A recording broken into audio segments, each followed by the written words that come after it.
Ok. Então, vamos começar falando sobre meningite. Deixa eu passar aqui. Tá?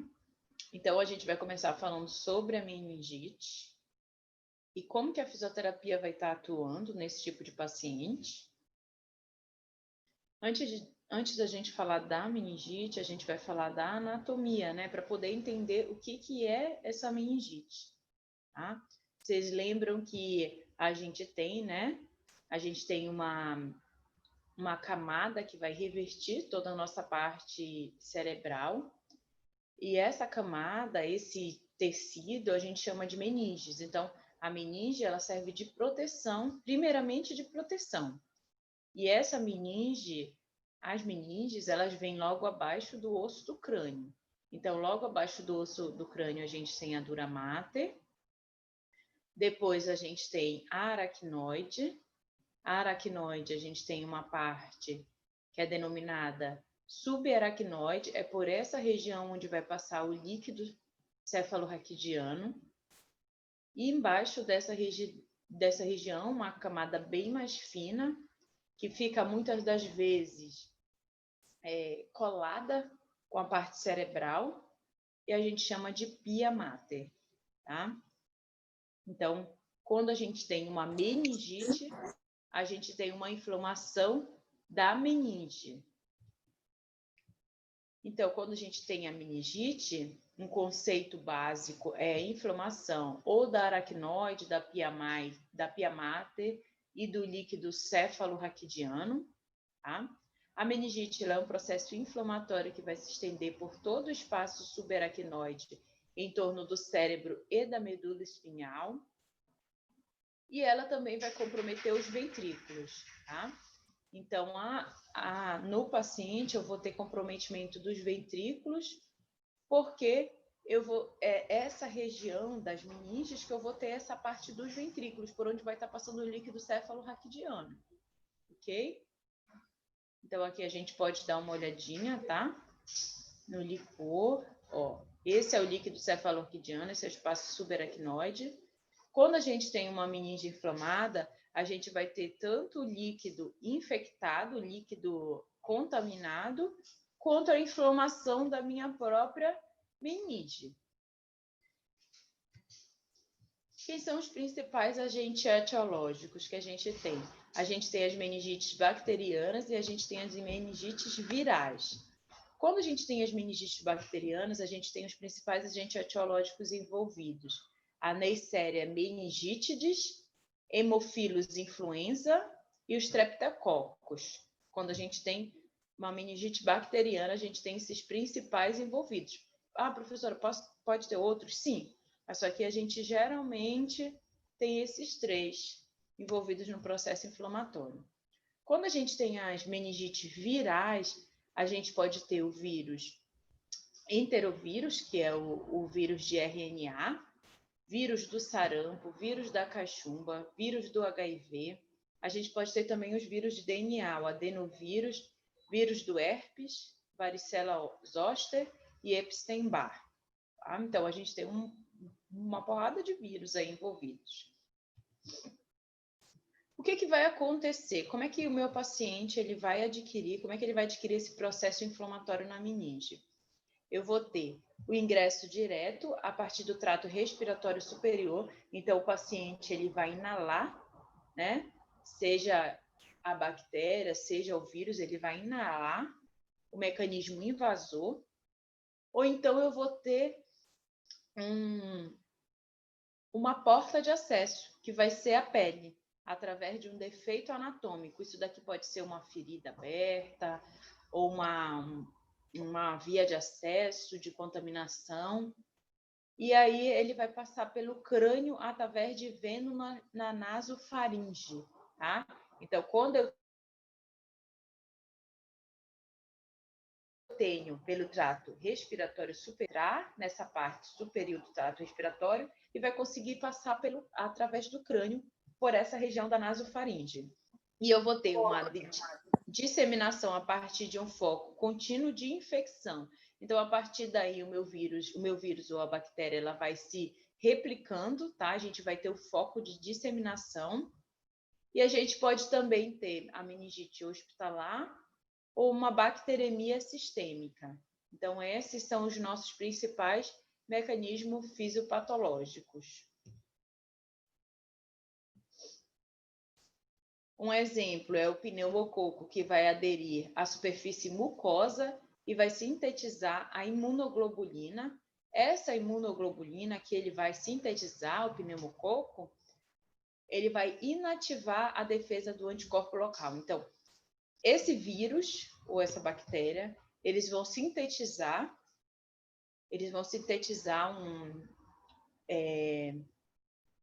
uma substância, e essa substância vai fazer com que os nossos anticorpos, os nossos mecanismos de defesa, eles fiquem inativos. Então, eles não vão poder atuar na defesa do nosso organismo.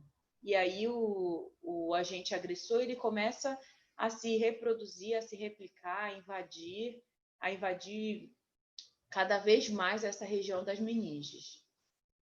Esses anticorpos, eles invadem as células mucosas nasofaringe por meio da endocitose. Então, a forma como ele passa é por endocitose. Essa adesão bacteriana específica a elementos da barreira hematoencefálica, vocês lembram da barreira hematoencefálica, né? É a barreira que divide o nosso sistema nervoso. Então, eles conseguem invadir, eles conseguem quebrar essa barreira, e a infecção vai se estender rapidamente por todo o espaço subaracnoide. Lembra que a gente vai ter líquido contaminado, né? LCR contaminado. E aí, em seguida, eu vou ter uma intensa replicação. Como é que se dá a transmissão? O vírus, ele pode ser transmitido da garganta de uma pessoa para outra. Então, eu consigo passar o vírus por meio de um beijo? Sim, tá? O vírus ou bactéria, tá, gente? Através de gotícula de tosse, espirro, beijo, como eu já falei.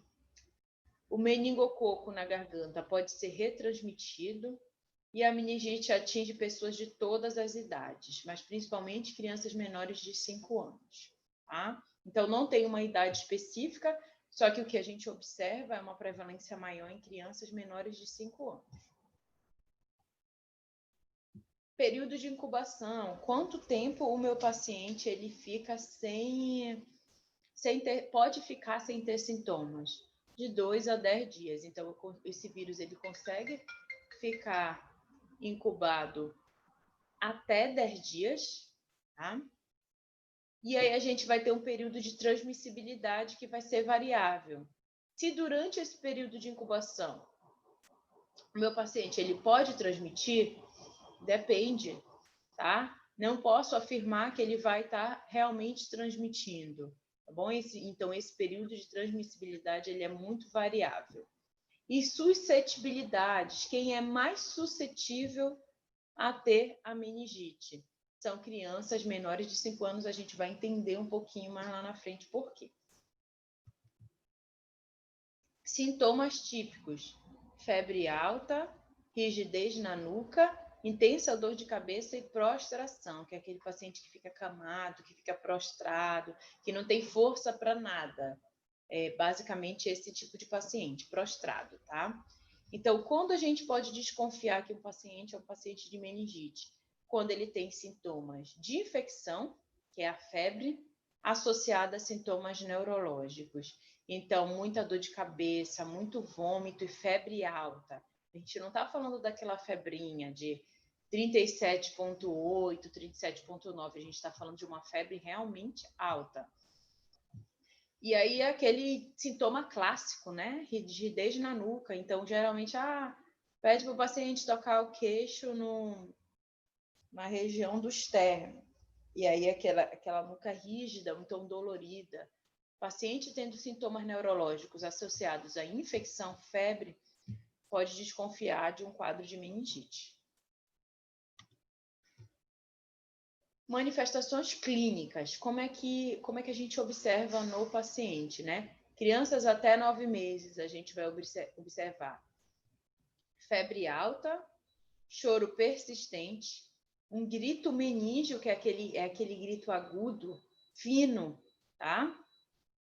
Vômitos, convulsões e abaulamento da fontanela. Por que a fontanela ela se abaula? Porque a gente ainda tem aquela região abertinha. Lembra que a gente demora ainda para fechar, tá? Que o bebezinho ele demora ainda para fechar a fontanela. Então, se eu tenho uma infecção lá dentro, se eu tenho um inchaço na minha meninge, eu vou ter essa região aumentada, ok? E aí a gente tem todo um quadro neurológico associado a um quadro de infecção. Sinais de irritação meníngea. Eu posso tentar realizar o teste de Brudzinski, o sinal de Brudzinski, tá? Eu tento fazer uma flexão de cabeça, uma flexão de cervical, e o meu paciente vai compensar realizando flexão de quadril com flexão de joelho, tá? Isso seria um sinal de Brudzinski positivo, associado àqueles outros sintomas, febre, sintomas neurológicos, dor de cabeça persistente. Outro sinal é o sinal de Kernig, tá? Então, eu tento fazer a flexão de quadril com extensão de joelho e eu não consigo, porque eu vou ter uma irritação meníngea muito grande. Tá? Meu paciente pode relatar dor ou simplesmente eu posso ter uma rigidez muito intensa. Como que é feito o diagnóstico? Pode ser feito pelo hemograma, pela hemocultura, se tiver a questão da bactéria envolvida. Exame de glicemia, mas não é o mais adequado, tá? Então, posso pedir para o meu paciente. Exame de licor completo, gram e cultura do licor, no caso de bactérias, e o exame do látex. Como que funciona isso? Tá? Esses são os principais exames para diagnóstico: hemograma, hemocultura, se eu tiver alguma bactéria envolvida, licor e a cultura de licor. Tá? Por quê? Porque se eu tenho hemograma e eu tenho um sinal de infecção, com certeza os meus leucócitos vão estar aumentados. E aí já me diz que o meu paciente tem uma infecção. Quando eu faço a cultura, seja do licor ou do próprio sangue, eu vou ter a bactéria envolvida, tá? Certo? Por isso que a gente tem esses daí como exames de diagnóstico. Tratamento. Eu tenho uma antibiótico terapia de urgência, que vai ser a terapia empírica. O que é isso? Eu não espero o resultado do exame. O hemograma, ele sai rápido, tá? A hemocultura já demora um pouquinho mais, mas o exame do licor e a cultura do licor, eles são demorados. Então, se eu tenho sinais clínicos, no nosso caso, não é a gente, né, que vai prescrever, mas para a gente poder entender, tá? Se o médico percebe que o paciente tem sinais clínicos de meningite, que batem com meningite, ele precisa entrar com antibiótico terapia de urgência. Por quê? Porque ele não vai esperar sair o resultado dos exames para poder tratar, porque imagina, esse paciente vai ficar lá, apresentando os sintomas, evoluindo o quadro dele, ficando um quadro mais sério, ficando cada vez com mais sequelas, tá? Então, eu preciso realmente iniciar antibiótico terapia de urgência. Caso o meu paciente não apresente resultado positivo, cancela, tá? Ele não vai morrer por conta de um antibiótico. O certo mesmo é a gente entrar com uma terapia empírica. Se deu positivo, mantém o tratamento. Caso dê negativo, suspende o tratamento. Isso daí a gente chama de terapia empírica. Como que é uma definição de caso? Suspeito. Todo paciente com síndrome febril e mais sinais neurológicos. Então, o paciente tem febre e tem sinais neurológicos, dor de cabeça, vômito, tá? Então, eu digo que o meu paciente é um paciente suspeito. Realizou os testes lá, viu que tem rigidez na nuca, viu que tem sinal de Kernig positivo, Brudzinski positivo, então é um paciente suspeito, ok? E a prevenção? Vacinação. Então, toda criança, todo bebê, toda criança precisa ser vacinada. A melhor forma de prevenir é realizar a vacinação, tá? Então, o bebezinho lá, ele tem todo o esquema de vacinação para meningite, então é necessário a gente orientar os familiares, quem for trabalhar com essa questão da saúde da mulher, né? Então, fortalecer essa questão da vacinação, porque essa daí é a melhor prevenção, ok? Gente, alguma dúvida da meningite? A gente vai conversar um pouquinho lá no final como é que a gente faz para tratar esse tipo de paciente, tá? Mas aqui, alguma dúvida do paciente com meningite? Alguma coisa que vocês não entenderam? Não, professora, tá ótimo. Já conheceram algum paciente com sequela de meningite? Sim, professora. Quem foi? Cadê? A Ruth? Aline, Aline. E aí, como é que foi uma esse criança paciente? de 8 anos, Ficou com ela sequelas? teve Pode falar. sequelas. A posição das mãos é como se ela tivesse tido AVE. A deambulação dela foi afetada também, a fala. Ela estava fazendo tratamento fisioterapêutico. Só que ela é do interior, né? Então, eles cancelaram o tratamento dela. Entendi. E ela continua ainda com esses problemas. Entendi. Por falta de fisioterapia. Entendi. Certo. É bem complicado, né? Porque, assim, por isso que é importante fazer esse tratamento, essa terapia empírica. Por quê? Porque quanto mais antes você tentar combater, né, a infecção, melhor vai ser o prognóstico para o nosso paciente. Se eu demorar demais para descobrir a meningite, né, o caso suspeito, quanto mais eu demoro, mais sequelas o meu paciente pode vir a ter, tá? Então, mais fisioterapia eu vou ter que fazer e o prognóstico vai ser mais ruim, prognóstico funcional, tá, gente? Então, meu paciente pode ter muita perda funcional, principalmente se for criança, tá? Mas no caso da criança, a gente, como ela ainda está em fase de formação, a gente ainda consegue ganhar bastante. Infelizmente, no caso dessa paciente, como ela é do interior, né, ela não pode ter esse acompanhamento da fisioterapia, infelizmente. Mas nos pacientes que conseguem realmente ter esse acompanhamento, a gente consegue reverter bastante as sequelas da meningite, tá? A gente conversa um pouquinho mais lá no final. Então, vamos dar seguimento. Vamos falar um pouquinho de esclerose múltipla. É comum a gente pegar paciente com sequela de meningite? Não, não é tão comum, tá? O que a gente ainda pega muito é criança que não fez o acompanhamento vacinal de forma adequada, certo? Mas hoje em dia a gente tem muito pouco, pelo menos aqui, né, na capital. Por quê? Porque as empresas, elas cobram a carteira de vacinação. Então, os pais, eles precisam realmente apresentar. Algumas empresas, eu sei que tem algumas que não cobram, mas a maioria das empresas, elas cobram a carteira de vacinação do filho. Então, para você arranjar um emprego, você tem que ter a vacinação da criança em dias. Porque, às vezes, os pais negligenciam ou não acreditam, né, na questão da vacinação. Enfim, a gente sabe que tem várias vertentes que acham que a vacinação não é eficaz, tá?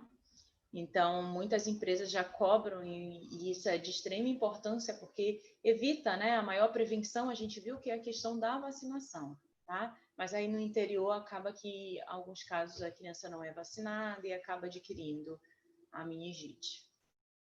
Então, vamos seguir, tá? Vamos falar um pouquinho de esclerose múltipla. A gente pega muito paciente de esclerose múltipla, também não pega tanto. O nosso carro-chefe é o paciente de AVE, o paciente de Parkinson, paciente de Alzheimer, paciente de TCE, mas a gente tem alguns pacientes que nos procuram por conta da esclerose múltipla também. O que é a esclerose múltipla? É uma doença neurológica mais comum em adultos jovens. Então, quando a gente pensa no AVE, quando a gente pensa no Parkinson, no Alzheimer, a gente está pensando no paciente mais idoso, tá? Mas quando a gente pensa nesse tipo de doença, esclerose lateral amiotrófica, esclerose múltipla, a gente já tem que pensar num paciente mais jovem. Ela foi identificada, formalmente estabelecida como entidade clínico-patológica em 1868, então ela é bem velhinha, tá? Não é uma doença tão nova.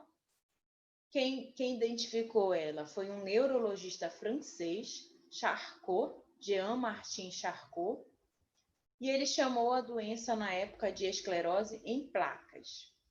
O que ele observou? Ele observou numa paciente dele que tinha áreas circunscritas disseminadas e endurecidas no sistema nervoso central, tá? Então, esse daqui é o nosso neurônio.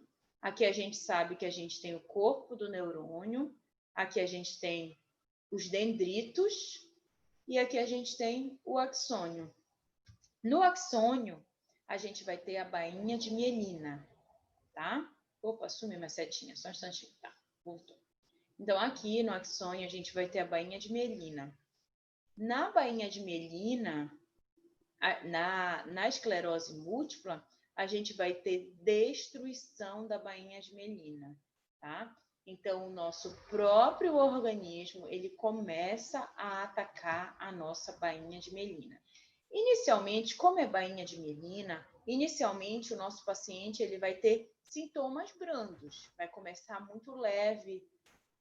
Lembrem que a bainha de mielina, ela apenas acelera a condução, tá? Então, para que eu possa fazer esse movimento com a mão, rápido, de forma rápida, eu quero pegar aqui o telefone.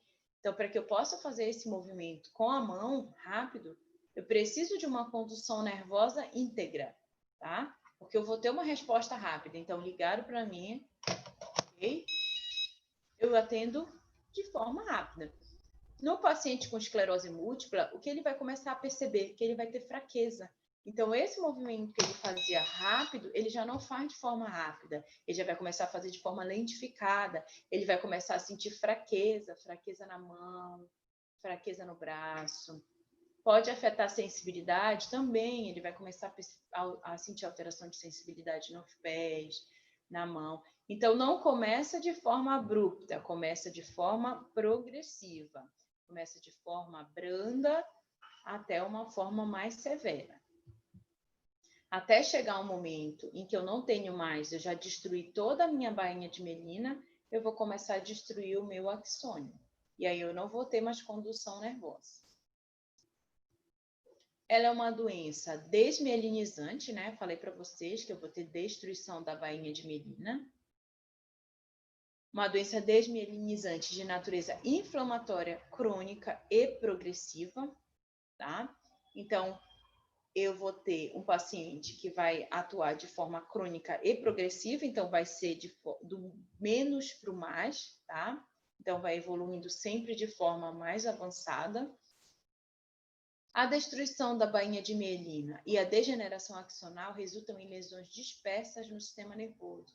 Então, professora, eu vou ter localizada só em uma parte? Não, eu posso ter várias localizações. Então, eu posso ter a degeneração da bainha de mielina e do axônio aqui nessa mão direita, mas eu posso ter lá no pé esquerdo também. Então, vão ser lesões dispersas. Ela vai ter uma predileção pelos nervos ópticos, tronco cerebral, medula espinhal e substância branca, porque aqui a gente está falando de axônio, de condução nervosa de vias. Essas lesões, elas vão se disseminar no tempo e no espaço, resultando em déficits neurológicos de curso variável. Então, o que seria isso? Seria que o meu paciente ele não vai evoluir de forma abrupta e os déficits neurológicos vão depender de qual a área vai ser afetada. Tá? Então, eu posso ter mais alterações sensoriais, mas eu posso ter mais alterações motoras. Então, depende. Vai variar de paciente para paciente. A causa é desconhecida. Acredita-se que tenha um fator genético. Tá? Então, postula-se que alguns mecanismos genéticos podem influenciar, alguns mecanismos ambientais também, tá? Tudo isso vai gerar um processo imune inflamatório que vai resultar nessas lesões do sistema nervoso central, que a gente já falou. Então, não tem causa, é uma causa desconhecida, mas sabe-se que é uma doença neurodegenerativa, que pode ter fator genético e fator ambiental envolvido. Alguns estudos trazem a questão da predisposição genética para a esclerose múltipla, geralmente quando o paciente ele tem um fator familiar, então foi um tio que teve, um pai que teve, uma mãe que teve, certo? Então, o que a gente observa é que geralmente tem um histórico de doença na família, tá? E aí a gente observa que tem essa predisposição. Mas se o meu pai teve, quer dizer que eu vou ter? Não. Quer dizer que eu posso ter uma predisposição a ter, mas não necessariamente eu vou ter, tá? Alguns outros fatores, como o tabagismo, a alimentação, deficiência de vitamina D. Então, a gente viu várias doenças neurológicas que tinham a vitamina D e a vitamina E envolvida, tá? Então, a gente vê a importância da vitamina no nosso organismo, tá? Então, por isso que a gente sabe que é importante, né? Ingerir todo esse tipo de vitamina. A gente não pensa só no corpo, a gente tem que pensar na parte neurológica também, elas vão atuar a nível de sistema nervoso. E alguns estudos buscam a associação da esclerose múltipla com certos agentes infecciosos. A gente tem aí a clamídia, pneumonia, o vírus da herpes do tipo 6 e o Epstein-Barr, ok? Então, essas são alguns fatores causais. O que vai acontecer no meu organismo, tá?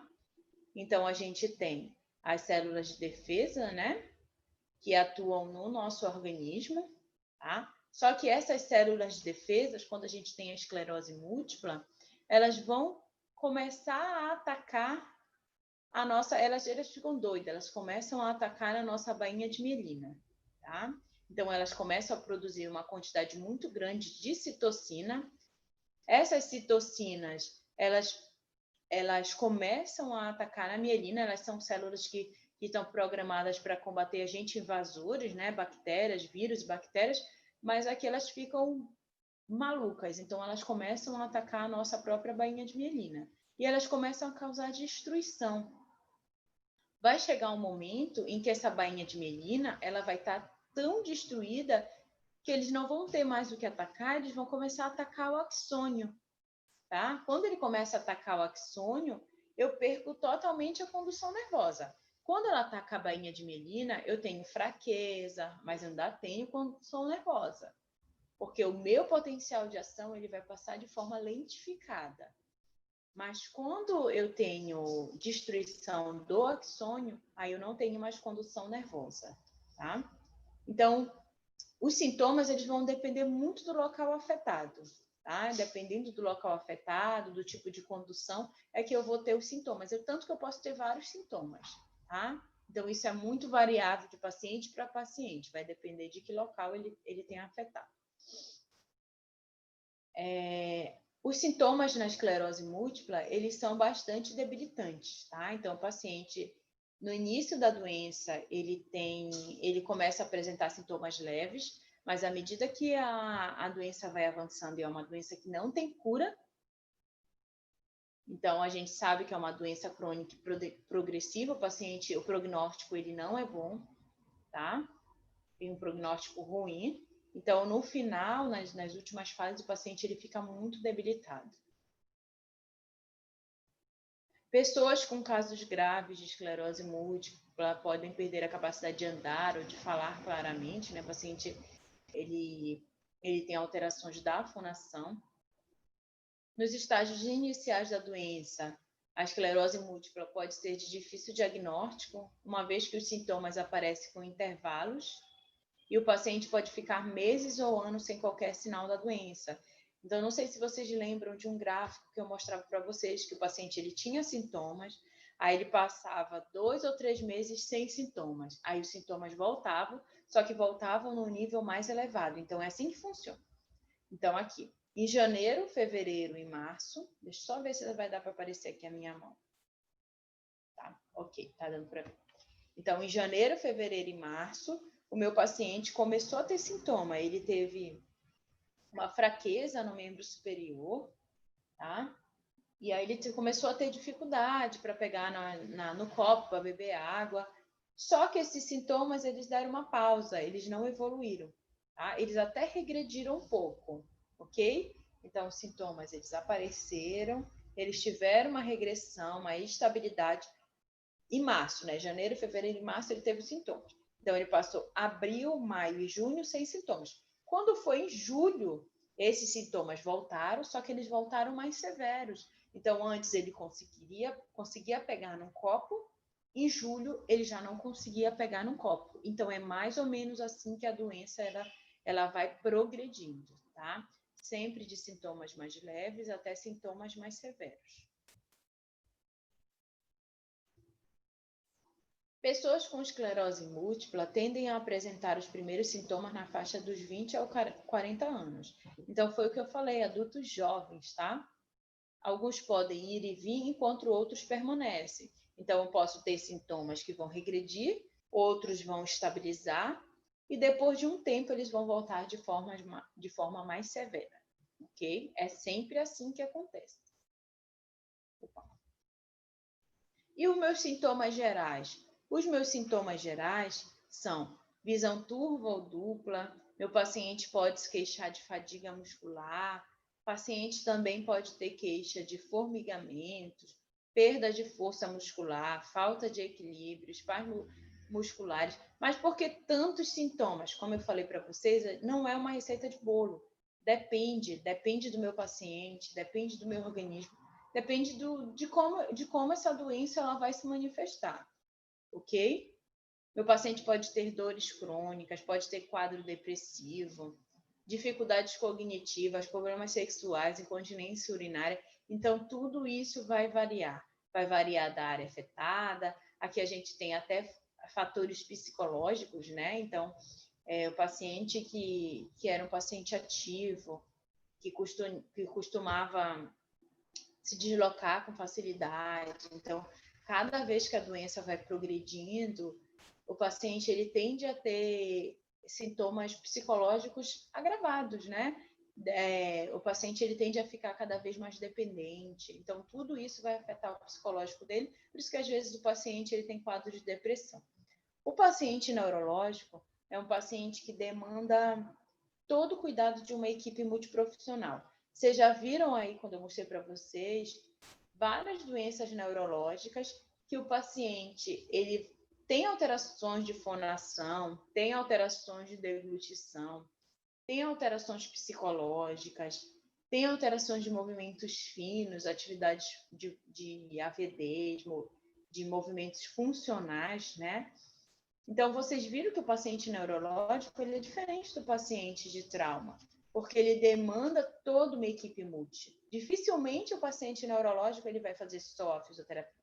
Às vezes ele faz físio, ele faz fono, ele faz terapia ocupacional, ele precisa fazer nutrição, né? Muitos pacientes precisam ter esse acompanhamento nutricional também.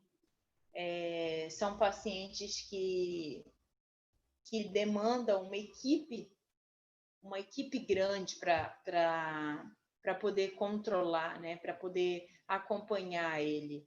Então, diferente do paciente traumático, que é um paciente que vem para um pós-operatório e aí ele tem programado 20 sessões de fisioterapia e pronto, tá? O paciente neurológico não, ele é um paciente mais complexo, ele é um paciente que demanda uma equipe mais complexa, tá? Então, esse é o paciente de esclerose múltipla, ok? Deixa eu voltar lá. Deixa eu abrir aqui para vocês. Tá? Ok, vamos lá, gente. Vamos conversar um pouquinho. É comum a gente pegar o paciente de esclerose múltipla para fisioterapia? Se eu fosse elencar para vocês esclerose múltipla, as doenças progressivas, né? Ela, esclerose múltipla, Duchenne, que a gente ainda vai falar, tá? São pacientes que a gente pode dizer que eles enchem o consultório, eles vêm para o consultório assim, numa faixa de 10% a 20%, tá? Vamos botar 80% aí AVE, TCE, neuropatias periféricas, tá? Então, a gente joga uns 20% para essas doenças progressivas. E é um paciente que, quando chega para fazer a reabilitação, a gente não tem que ser bem sincero, tá? Então, é ser claro com ele, olha, você não vai fazer 20 sessões, você não vai fazer 6 meses e vai ficar bom, tá? Você vai fazer 6 meses para a gente tentar controlar um pouco o avanço dessa doença, para que você tenha mais qualidade de vida. Mas você não vai fazer 3 meses, 4 meses para ficar bom, ok? Então, é um paciente que a gente sabe que ele é progressivo, que ele vai evoluir independente da fisioterapia. A fisioterapia é para tentar segurar um pouco essa progressão, para que ele tenha mais funcionalidade por um tempo maior, para que ele tenha qualidade de vida, para que ele não sinta tanta dor, ok? Então, é aí que a gente vai atuar na fisioterapia. Diferente do AVE, às vezes no AVE, no acidente vascular encefálico, a gente consegue melhorar o nosso paciente, né? Falei para vocês que tudo depende do organismo, depende da lesão e depende do tempo que ele me procura. E aí eu consigo recuperar ele, eu consigo dar funcionalidade para ele. Mas se for um paciente de AVE que tenha tido uma lesão muito grande, muito extensa e tenha passado muito tempo sem realizar fisioterapia, é qualidade de vida também, gente. É tentar ganhar, mas a gente ganha muito pouco, ok?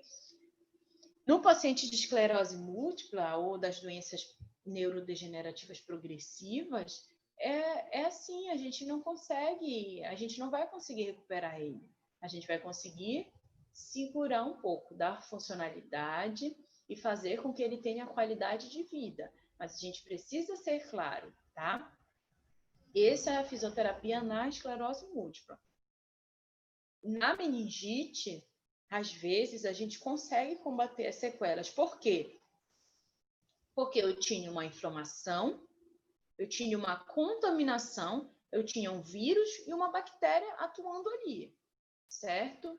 Quando eu entro com medicamento para combater quando o meu paciente ele começa a fazer uso de medicamento para combater esse agente agressor, eu consigo acabar com essa inflamação. Essa inflamação, ela cessa. À medida do momento que ela cessa, a minha meninge desinflama, o meu líquido cefalorraquidiano volta ao normal. Pode ser que eu já tenha algumas sequelas ali já formadas, tá? Mas eu consigo trabalhar com a fisioterapia para tentar reverter. E na maioria dos casos eu consigo reverter, ok? Na esclerose múltipla, não. O meu mecanismo agressor é o meu próprio corpo, é as minhas células de defesa que começam a atacar o meu corpo, como se fosse um mecanismo invasor, como se a minha bainha de melina fosse algum vírus ou alguma bactéria, tá? E aí é mais difícil, a gente não tem um medicamento para poder curar, diferente da meningite. Alguém aqui já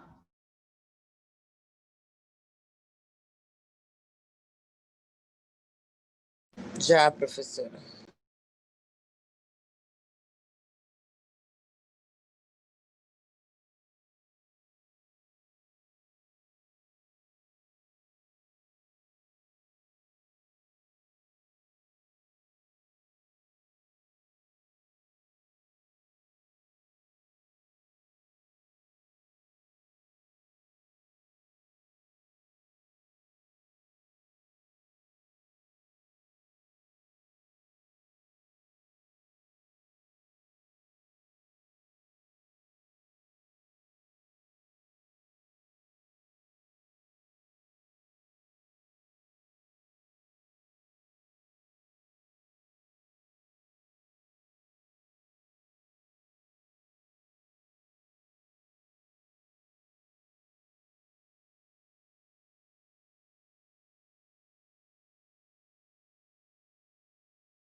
Será que caiu a internet da professora?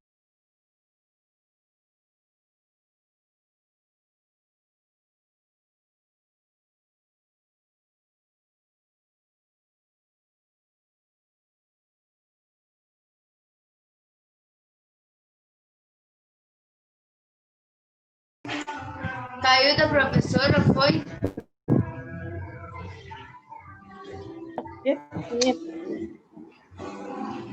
Gente, eu já mandei mensagem para ela tá digitando. Obrigada.